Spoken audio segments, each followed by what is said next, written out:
उन्होंने teachers day के बारे में पढ़ा था कि हम क्यों मनाते हैं, है ना। अब आपको मैं उसी टीचर डे से रिलेटेड एक कहानी सुनाऊंगी कि कैसे एक बच्चा था जो अपने गुरु के लिए उसने अपना अंगूठा काट के दे दिया। ठीक है, कभी सुनी है ये कहानी? नहीं सुनी ना? तो पूरे ध्यान से सुनना, मैं फिर आपसे क्वेश्चन पूछूंगी, आप मेरे को जवाब देना। ठीक है, बिल्कुल कहानी के अंदर ध्यान होना चाहिए आपका। ठीक है, ठीक है। देखो, एकलव्य की कहानी महाभारत काल से जुड़ी हुई है। ठीक है, एकलव्य एक निषाद राजा का पुत्र था जो धनुर्विद्या में निपुण था। वह गुरु द्रोणाचार्य, एक गुरु थे जो कौरव पांडव थे, उनके गुरु थे द्रोणाचार्य। वो उनको अपना गुरु बनाना चाहता था, लेकिन वो एक निषाद था, वो तो छोटी जाति का था। तो वो गुरु द्रोणाचार्य उसको शिक्षा नहीं देते थे, कहते थे मैं, तू तो छोटी जाति का है, मैं तेरे को शिक्षा नहीं दूंगा। ठीक है, और तुम्हें शिक्षा पाने का कोई हक नहीं है, क्योंकि पुराने टाइम में होता था कि जो बड़े बड़े राजा महाराजा के बच्चे होते थे वो ही पढ़ाई लिखाई करते थे। ठीक है, और जो छोटे जाति के होते थे वो नहीं करते थे, वो उनके वहाँ काम करते थे और जो पढ़ाई नहीं करते थे इसलिए। तो लेकिन जो था एकलव्य, उसको धनुर्विद्या बहुत पसंद थी, तो वो सोचता था कि मैं भी कोई धनुर्विद्या सीखूँ, है ना। कि तो वो द्रोणाचार्य को अपना गुरु बनाना चाहता था, लेकिन द्रोणाचार्य ने उसे शिक्षा देने से मना कर दिया क्योंकि वह निषाद था। एकलव्य निराश होकर एक मिट्टी की मूर्ति बनाई और उससे अपना गुरु बना दिया। फिर उसने जब द्रोणाचार्य ने मना कर दिया एकलव्य को, तो एकलव्य ने क्या किया, उसे गीली मिट्टी की। ठीक है, फिर उसने उससे द्रोणाचार्य की एक मूर्ति बना ली, जैसे आप हो, आपकी एक मूर्ति बना लो मिट्टी की। तो उसने गुरु द्रोणाचार्य की मिट्टी की मूर्ति बनाई और उसे अपना गुरु मान दिया कि आज से, मिट्टी की मूर्ति बोला कि आज से आप मेरे गुरु हो। ठीक है, फिर उसने उस मिट्टी के सामने जाकर कठोर अभ्यास आरंभ किया, धनुर्विद्या में महारत हासिल की।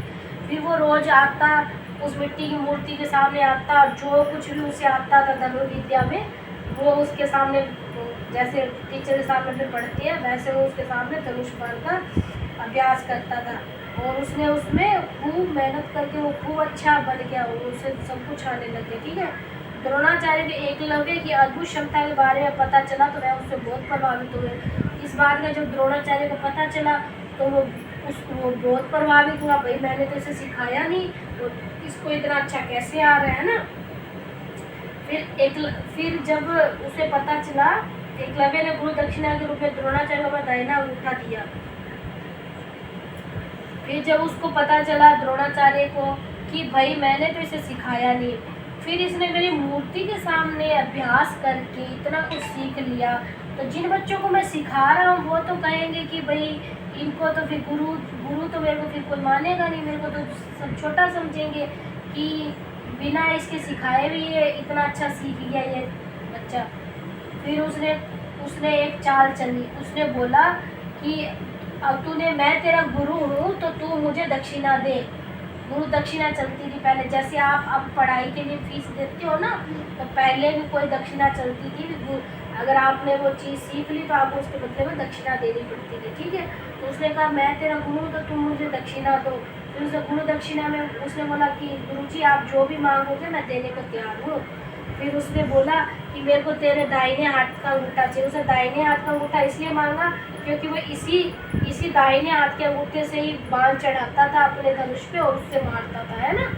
तो उसने दाहिने हाथ का अंगूठा मांग लिया, फिर वो अपने धनुष पे बाण कैसे चढ़ाएगा, तो इसलिए उसने अपने दाहिने हाथ का अंगूठा उसका मांगा।